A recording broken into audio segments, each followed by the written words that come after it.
고백교회와 타자를 위한 교회입니다. 보네프는 감옥에서 2차 세계대전이 종결된 이후 교회의 어떤 새로운 비전을 제시합니다. 이것이 그의 유명한 타자를 위한 교회입니다. 타자를 위한 교회는 기본적으로 보네프의 기독론에 근거하고 있습니다.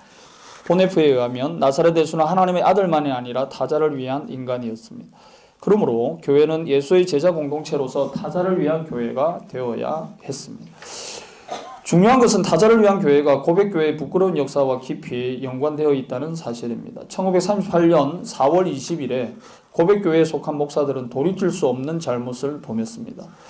독일 제국교회는 히틀러가 오스트리아를 합병한 이후 전국적으로 나타난 열광적인 분위기를 이용해서 목회자들에게 특별한 서약을 지시했습니다. 히틀러에게 충성을 맹세하는 서약이었습니다. 이 부분에 대한 이야기가 한국 교회에 별로 소개가 안 되어 있는 것 같아요. 네. 보네퍼 그 학회에서도 이 부분을 좀 잘 이야기를 안 하는 듯한 느낌이 있습니다. 그래서 어쨌든 제가 소개를 합니다. 영적 직책에 부름받은 이는 누구나 다음과 같은 서약을 통해 자신의 충성 의무를 분명히 해야 한다. 독일 제국과 독일 국민의 총통인 아돌프 히틀러에게 충성하고 법률에 유의하고 내 직책의 의무들을 성실히 이행할 것을 맹세합니다. 그러니 하나님은 나를 도우소서. 이 포교령이 발표되기 전에 성직에 부름받은 이는 뒤늦게라도 충성서약을 해야 한다. 충성서약을 거부하는 이는 누구나 해고되어야 한다. 독일교회 목사님들은 이제 국가교회 소속입니다. 거의 이제 공무원과 같은 신분이죠. 독일교회, 지금도 마찬가지인데 독일교회 목사님들은 국가에서 주는 사례를 받고 사는 것이죠. 한국하고 미국하고는 완전히 다른 것입니다. 그렇죠? 독일교회 대부분의 교회는 그렇습니다. 그래서 이제 누구나 해고되어야 된다 이런 문구가 나올 수 있는 것이죠. 이것은 진정한 고백교회라면 결코 받아들일 수 없는 비성서적인 충성맹세 서약이었습니다. 그러므로 달렘의 고백교회 목사들과 보네프는 그 서약을 있을 수 없는 일로 여겼습니다. 이 이제 소수 강경파입니다. 그죠? 그 요구를 거부했습니다. 그렇지만 놀랍게도 있잖아요. 다른 지역의 목사들은 굴욕적인 그 요구를 받아들였습니다. 1938년 7월 31일에는 구 프로이센 고백교회 총회는 결정적인 오류에 빠졌습니다. 충성맹세 서약은 개인의 양심과 자유에 따라 결정할 수 있다고 선포했습니다. 자유재량 의견을 놓고 고통스러운 협의가 진행될 때 고백교회 지도부의 마음은 혼돈스러웠습니다. 그러나 그들에게는 서약 거부의 책임을 감수할 마음이 없었습니다. 보네퍼의 관점에서 볼 때 이러한 고백교회는 타자를 위한 교회가 아니라 자기만을 위하는 교회였습니다. 그래서 그 총회 그 지도부가 뭐예요? 결정을 해줘야 되는데 양심에 따라서 서약할 사람 서약하고 거부할 사람 거부하라 그렇게 한 거예요. 지도부가 결정을 해주지 않았어요. 그러니까 어떤 책임 회피가 분명히 직무유기가 여기에는 있다고 보고요. 이제 소수 강경파도 그것을 이제 비판을 한 것입니다. 양심에 따라서 뭐 하라는 거예요. 양심에 따라. 맹세를 해도 되고 안 해도 되고 선택하라는 것입니다. 이게 이제 선택의 문제는 아니지 않느냐는 것이죠. 바르멘 신학선언에 참여했던 고백교회 온건다수파가 이 부분에 1938년에 왔을 때, 그죠? 이제 한 4년 지났는데, 그죠? 4년이 지나서 변심을 하게 되는 것입니다. 그래서 보네퍼가 이제 비판을 하게 되는 것입니다. 보네퍼는 감옥에서 타자를 위한 존재이신 그리스도를 따르는 교회를 생각했습니다. 그러나 고백교회는 자기 보전이 마치 자기 목적인 양 그것만을 위해서 투쟁함으로써 타자를 위한 교회가 되는 것을 포기했습니다. 고백교회는 나치 이데올로기에 맞서 끝까지 저항하지 않았습니다. 이 내용이 이제 옥중서간에 나오죠. 이제 끝까지 견디지 않았다, 끝까지 투쟁하지 않았다, 싸우지 않았다. 그것은 고백교회가 그리스도에 대한 인격적 신앙을 마지막 순간까지 견지하지 못했기 때문입니다. 이 부분에 대한 그 보충 설명이 필요한데요. 나를 따르라 저서에서 보네퍼는 신앙을 어떻게 이야기하는가 하면요. 신앙이란 그리스도의 인격에 우리 자신을 연결하는 것이다. 이렇게 이야기합니다. 그리스도의 인격에 우리를 엮는 것. 엮는다 표현이 조금 그런데요. 우리 자신을 연결하는 것이. 그리스도의 인격에 우리 자신을 묶어두는 것이 신앙이라고 이야기합니다. 신앙. 순종하는 자는 믿고 믿는 자는 순종한다. 그 유명한 이제 명제가 있지 않습니까? 나를 따라에 나오는데 다른 자리에서는 그 신앙을 그리스도의 인격에 우리 자신을 묶어두는 것을 신앙이라고 이야기합니다. 이 개념을 이제 알고 있으면요, 옥중 서간에 나오는 이 비판이 있죠. 그리스도 어떻게 나오죠? 그 그리스도에 대한 인격적 신앙. 인격적 신앙이 뭐냐? 나를 따라에 나오는 신앙의 개념을 알면 이게 이제 이해가 되는 거예요. 그리스도에게 우리 자신을 묶어두는 것을 스스로 끊었다라는 것입니다. 그리스도가 우리 자신으로부터 분리되어 나가는 것이죠. 맹세할 때 그렇게 되었다라는 것이 보네포의 생각인 것입니다.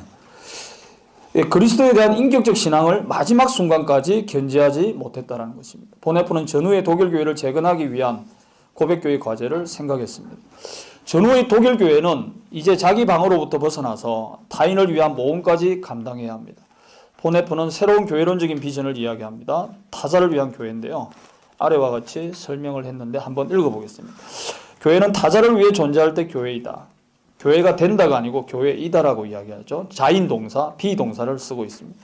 그런 교회가 되기 위해 교회는 모든 재산을 팔아 가난한 사람들에게 주어야 한다. 이런 바로 뒤에 나오는 문장도 한국 교회에 별로 소개가 안 되어 있는 것 같아요. 그죠? 타자를 위한 교회는 엄청 소개가 되어 있는데 바로 뒷문장이 뭐예요? 전 재산 팔아서 가난한 사람들에게 교회여 나누어 줘라. 이게 없어요. 바로 이어서 나오는 문장이거든요. 우리가 같이 좀 생각할 필요가 있지 않을까. 오늘날 한국 교회, 한국 사회 상황 속에서 이 말을 문자적으로 적용하는 것은 뭐 어렵다고 하더라도 의미론적으로 그러면 어떻게 적용할 수 있느냐. 이것은 우리가 고민할 수 있는 신학의 과제라고 봅니다. 목사들은 전적으로 교회의 자발적인 헌금으로 살아야 합니다. 이것도 이제 히틀러에게 충성 맹세함으로써 해고되지 않으려고 했던 그 고백교회의 부끄러운 모습을 배경으로 갖고 있는 것입니다. 이해되시죠? 그죠? 목사들은 전적으로 교회의 자발적인 헌금으로 살아야 하고 경우에 따라서는 세속 직업을 가져야 한다. 이중 직업을 1940년대에 이미 이야기를 했습니다. 그죠? 이중 직업 가능하다 이야기죠. 우리 교단이 지금 이중직에 대해서 어느 정도 열어놓았지 않습니까? 그죠? 네. 보네포는 일찍이 이야기도 했습니다. 그런데 뭐 단순히 이중직이 아니고요. 교회는 인간 공동체의 세상적 과제에 참여해야 되지만 지배하면서가 아니라 돕고 봉사하는 방식으로 참여해야 된다. 저는 이 부분이 매우 중요하다고 생각합니다. 한국 교회가 정치 참여를 하든 사회 참여를 하든 사회 봉사를 하든 무엇을 하든 간에 우리가 뭔가를 할 때 이렇게 지배하려고 하는 생각이 정말 많은 것 같아요. 개인이든 공동체든 간에요. 한국 교회가. 그런데 보네포는 분명하게 이야기합니다. 돕고 봉사. 이 봉사는 이제 독일 단어는 이제 디넨이거든. 디넨. 영어로 하면 이제 serve죠. 서빙하는 것입니다. 옆에서 돕고 서빙하는 방식으로 참여해야 됩니다. 이게 도대체 구체적으로 뭘까라는 것도 우리가 사실 고민할 필요가 있습니다. 네. 교회는 모든 직업에 종사하는 사람들에게 그리스도와 더불어 사는 삶이 무엇이냐 이것을 가르칠 필요가 있다는 것이고요. 타자를 위한 존재가 무엇을 의미하는지를 말해 주어야 한다라는 것입니다. 이게 옥중에서 마지막에 나오는 이제 거의 신학적인 내용들인데요. 어떤 보네포 연구가들은 이 문장을 가지고 이런 이야기를 합니다. 보네포가 마지막 순간에는 이제는 신앙을 이야기하지 않고 삶을 이야기하는구나. 그리스도에 대한 신앙이 무엇인지를 가르쳐야 된다가 아니라 그리스도와 더불어서 살아가는 삶이 무엇인지를 가르쳐야 된다. 이게 저는 매우 중요하다고 봅니다. 우리 이제 총회 주제가 다시 거룩한 세상 속으로입니까? 맞습니까? 예. 세상 속으로 들어가는데 보네포가 그 이야기를 지금 하고 있는 거거든요. 세상 속으로 들어갈 때 그리스도와 함께 사는 삶이 무엇인지 우리 기독교인들이 알아야 되고 세상 직업을 갖고 있는 사람들과 살아갈 때 신앙을 이야기하기보다는요 그리스도와 함께하는 삶을 이야기하라는 거예요. 여기에 사실 뉘앙스의 차이는 큰 것이거든요. 이 부분에 대한 고민이 저는 필요하다고 봅니다. 타자를 위한 존재가 무엇을 의미하는지 또 말해줘야 된다. 보네포의 타자를 위한 교회는 저항사의 관점에서 보면 고백교회의 역사적 과오를 비판합니다. 고백교회는 아리안 조항의 집행 이후 억압받았던 유태인을 끝까지 변호하지 않았습니다. 도움과 섬김 그리고 타자와 함께하는 삶은 전후의 고백교회가 실천하는 구체적인 변화의 내용이었습니다.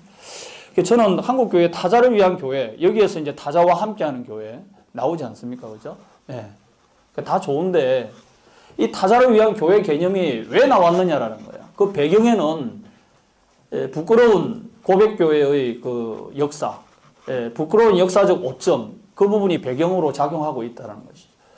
이 부분에 대한 배경을 좀 알고 타자를 위한 교회 이 개념을 우리가 사용할 때 고백교회 온건 다수파가 감행했던 히틀러에 대해서 충성 맹세하는 서약을 우리는 동일하게 범하지 않을 수 있는 가능성을 갖게 되는 것이죠.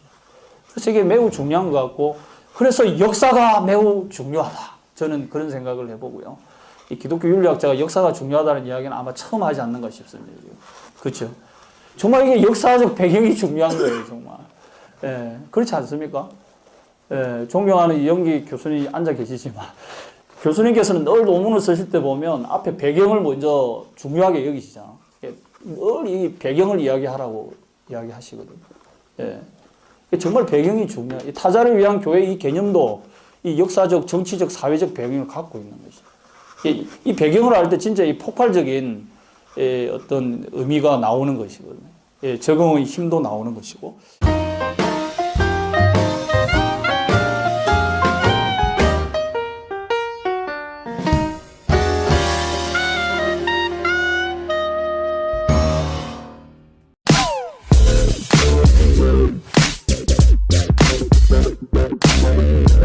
고백교회와 타자를 위한 교회입니다. 보네프는 감옥에서 2차 세계대전이 종결된 이후 교회의 그 어떤 새로운 비전을 제시합니다.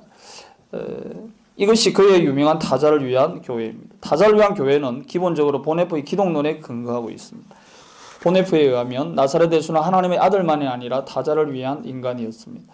그러므로 교회는 예수의 제자 공동체로서 타자를 위한 교회가 되어야 했습니다. 중요한 것은 타자를 위한 교회가 고백교회의 부끄러운 역사와 깊이 연관되어 있다는 사실입니다. 1938년 4월 20일에 고백교회에 속한 목사들은 돌이킬 수 없는 잘못을 범했습니다. 독일 제국교회는 히틀러가 오스트리아를 합병한 이후 전국적으로 나타난 열광적인 분위기를 이용해서 목회자들에게 특별한 충성맹세 서약은 개인의 양심과 자유에 따라 결정할 수 있다고 선포했습니다. 자유재량 의견을 놓고 고통스러운 협의가 진행될 때 고백교회 지도부의 마음은 혼돈스러웠습니다. 그러나 그들에게는 서약 거부의 책임을 감수할 마음이 없었습니다. 보네프의 관점에서 볼 때 이러한 고백교회는 타자를 위한 교회가 아니라 자기만을 위하는 교회였습니다. 그래서 그 총회 그 지도부가 뭐예요? 결정을 해줘야 되는데 양심에 따라서 서약할 사람 서약하고 거부할 사람 거부하라 그렇게 한 거예요. 지도부가 결정을 해주지 않았어요.